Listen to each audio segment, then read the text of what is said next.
Okay, Paul. So that was really good with the chain analysis.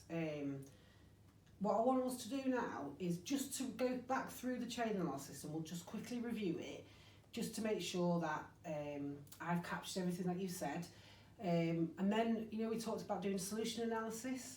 So we do the chain analysis, and that identifies the different links in the chain. And I want us then, after we've reviewed it, just to go through and look to see at each of the points, the links, whether there is anything that you might do differently. So we call that kind of solution analysis. Yeah, okay. So if we start... We've done one of these before though, haven't we? So, yes. So hopefully we'll be able to do it, no problem at all. But we'll just kind of go at kind of our own pace and just see how we get on. There's no right or wrong.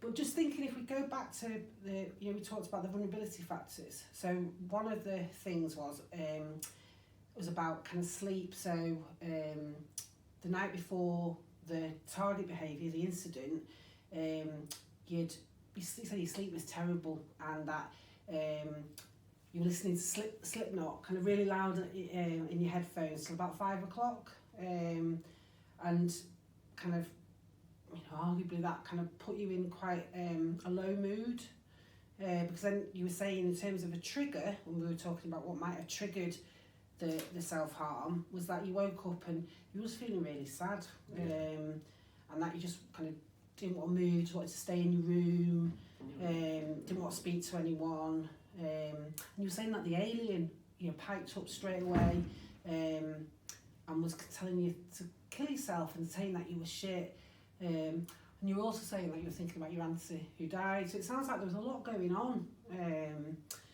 and then thinking about emotion, kind of you saying, think about all that was happening, and right, saying you were kind of really feeling really sad, yeah, and if you had to rate it, about kind of 9 out of 10, and kind of in terms of what your bodily sensations were, you were experiencing, just feeling really black, kind of black feelings mood. And black mood, yes, yeah, and about your shoulders being really weighed down,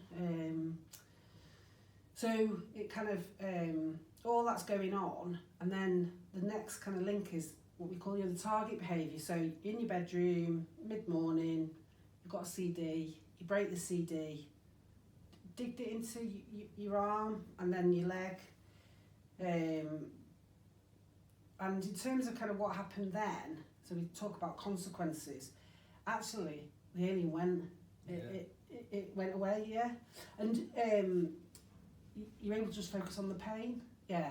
So that was for about 5 minutes, and you came out of your room, gave staff the CD, they took it off you, but then they put you on OBS. Yeah. And in terms of just having a little think about that, how do you feel? I think we've kind of, I know we've talked about it, but what are your feelings around being on OBS? Because I know different people think differently. Just really angry because I don't want them watching me, do I? Right. So actually, it makes you feel really angry. Yeah. Yeah. Just completely unnecessary. Okay. And we'll kind of have a little think when we're going through the solutions about kind of what the advantages, disadvantages are. So if we go back through, if we're thinking about kind of sleep, and if you've been going to the group and you've been really good in the group, so we've done the emotion regulation skills. Can you think of anything that might kind of help in terms of the sleep?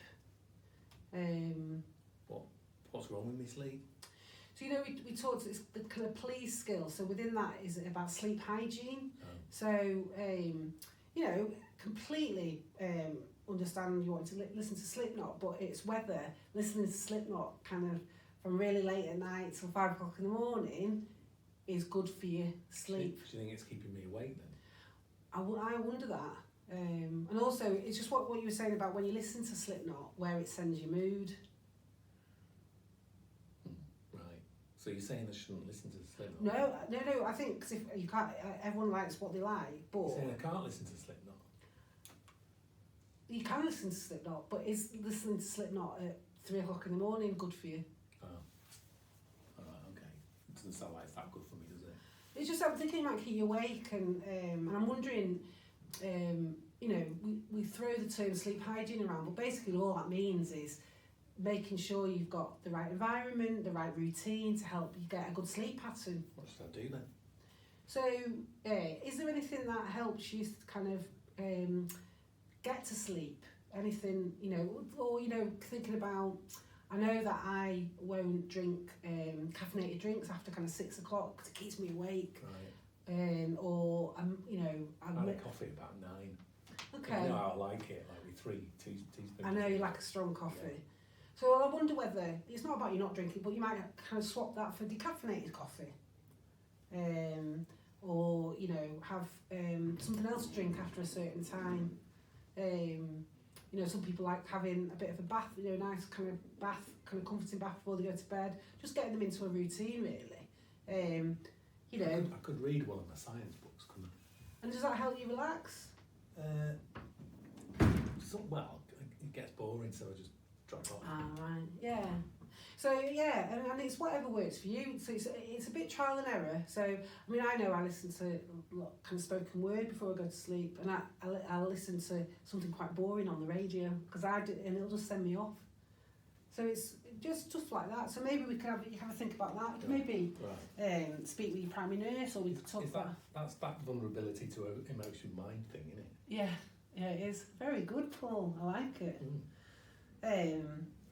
So thinking then about that, kind of when you wake up, you've said that you wake up and you're feeling sad. Yeah. Well, first thing is feel really sad. Yeah. Yeah, and I'm wondering, thinking about what can you do to kind of help with that, shift that.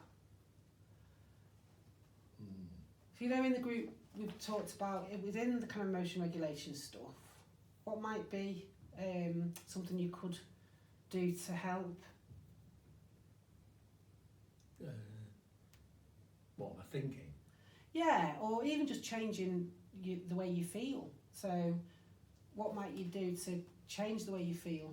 So, if you think at the minute you kind of got up and you just stayed in your room, what might you want to do? And then actually you just kind of felt, understandably, just kind of quite sad, and you're just kind of stuck with your thoughts, really. What might you do to help with that? You're saying I should have got out of my room? Well, what do you think? How would you feel about doing that? Just get out of my room, yeah. Yeah? And what could you do? It's always good if you've got a bit of a purpose. What would you get out of your room? What could you do? I could get the staff to take me for a walk or something. Brilliant. So it's kind of getting a bit of exercise, which is great because we know that exercise can lift your mood a bit. So it's kind change of the way I was thinking now, would it?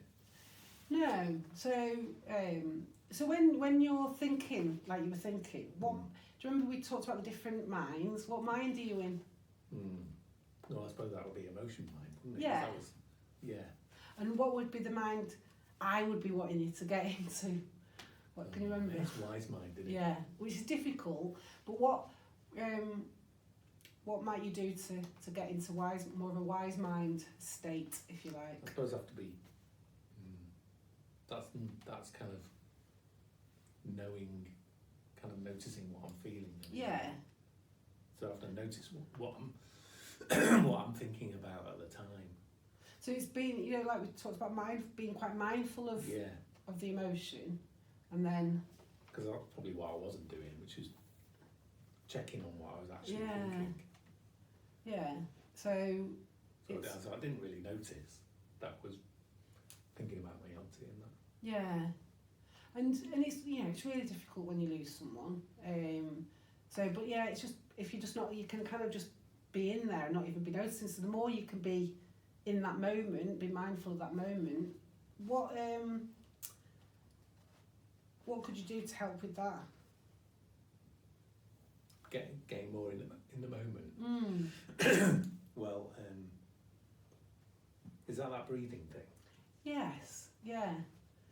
And is there any ones that you, because we've practiced quite a few in the group, haven't we? Can you remember any that come to That one mind? with the balloon always comes to mind. Yes, yeah. So you could have a go at that, and that kind of just really kind of brings you into that moment. And one of the things that was happening was the alien was Yeah. kind of. Yeah. What might you do that might help with that? Is there anything that? Well, So think about kind of what we've it just told me done. that I was shit, didn't it? Yeah, And then I believed it, and then that's the kind of thing that makes me stay in my room. yeah. But again, which mind are you in then? Pretty much emotion mind, I suppose. Yeah. And what might, if you're in a wise, kind of more of a wise mind, what would a wise mind say to the alien? So if the alien's saying about, you know, you thinks you're shit, well actually, that's very emotion mind. What might my wise mind be to that? Probably say leave me alone or something like that. Yeah, so you could tell it to leave you alone. Also, what I'd be wanting you to say, Paul, is that actually you're not shit. Could say to it that. Yeah. You know, it argues back sometimes. I know. Yeah, and it's difficult then. Because how does that leave you feeling? More depressed. Right, okay. So, but I still think it's worth kind of having a wise mind statement ready to kind of counteract what the alien is saying. Sometimes I've said, do you know what, leave me alone, you're not helping. Okay. That's helped. Has it? Yeah. And what else have you said to it in the past that's helped? Just kind of turn the volume down or something. That's kind of worked. So it's been a bit quieter. Okay. And if you try and ignore it completely, what happens? Well, I have to distract myself from that. Right. To work. I have to do something else. Right. So what could you do? Well, I could put some different music on or something. Yeah. And what? Well, you know, the only thing I've got is Slipknot. Yeah. That's word. I mean, that's one of the reasons why I use the Slipknot a lot, so I don't have to listen to Alien. So I wonder whether, so although there's time and a place for Slipknot, you know, everyone likes who they like, but I wonder is there any other music that you do like that you could think that actually helps with you? You're going to recommend something that you like, aren't you? Well, you know, like that Scottish band. You're thinking of Daventry. Daventry, weren't you? I suppose I could. I'm sure. Have you got any? I'm sure I could burn some. We could get. I'm sure if you go over to TRC or wherever it is that they have the computers. So yeah, so there's a number of things you could do there, and we'll kind of write. You know, we'll get all this written down for you, so because it's hard to. So you've got it to bring it to mind. Because the other key thing is us thinking ahead of time, but then it's about practicing and putting these things into place. So if we kind of so you're feeling really sad, you're going to try and distract yourself, kind of get up and not just kind of, so do the opposite really, you know, that kind of opposite action, do the opposite of what kind of the emotion you're in. So yesterday when the incident happened, you were feeling really sad and you were having those urges to self. So before we get to that, so let's think about what the pros and cons are for self-harming. What are the advantages? Well, the alien goes away. Okay. And I can just focus on the pain, Yeah. So that's the advantages of it. Yeah. What are the disadvantages? Well, it's not a good look, is it? Self-harming. You just end up with loads of scars everywhere. I don't want that. And then I get the obs put on. Yeah. I don't want that. No. Why don't you want? What are the disadvantages of having? You think you don't want the obs? Why not? It's just, like we were saying before, it's just too intrusive. Yeah. I end up getting really pissed off. So actually, it leaves you feeling really angry. Yeah. Are there any other disadvantages to being on obs? So it pisses you Well, off. I can't kind of move around or do anything. I'm just being watched, and I want to. I don't. It just makes me feel really childish. Right. Okay. Yeah. So what? So thinking then. So the advantages of self-harming, gets rid of alien, and just. So it sounds like actually one of the functions of the self-harm is it distracts you. Yeah. So, and then the disadvantages are that actually you end up on obs. It's really intrusive, and actually it leaves you feeling really angry and actually quite childish. Yeah. Okay. So maybe I could think about them a bit more. Yeah. Just beforehand. I don't know. When I get the urge. Well, because it's thinking about those consequences. So it'd be Yeah, that'd be really good.